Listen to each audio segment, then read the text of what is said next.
খোকা ঘুমালো পাড়া জুড়ালো, বর্গি এলো দেশে। এই গল্পটা তো আমরা ছোটোবেলায় শুনেইছি।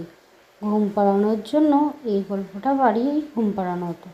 কিন্তু এখন 26টা বছরে তো আর কেউ এরকম করে ঘুম পাড়াবে না। আমরা ঘুমাতে চাই, আমাদের ঘুমের প্রচুর প্রবলেম, সাথে তো নানা রকম চিন্তা লেগেই রয়েছে।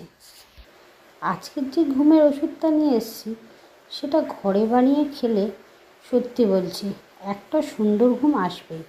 এই শাকের নাম হলো হিঞ্চে শাক। ইংলিশে যেটা বলে সেটা আমি ডেসক্রিপশানে দিয়ে দেবো।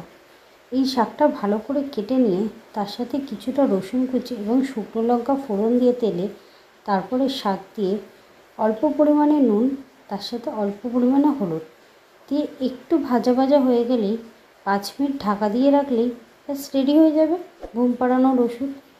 এরকম আরও ভিডিও পাওয়ার জন্য লাইক সাবস্ক্রাইব করতে কিন্তু ভুলো না।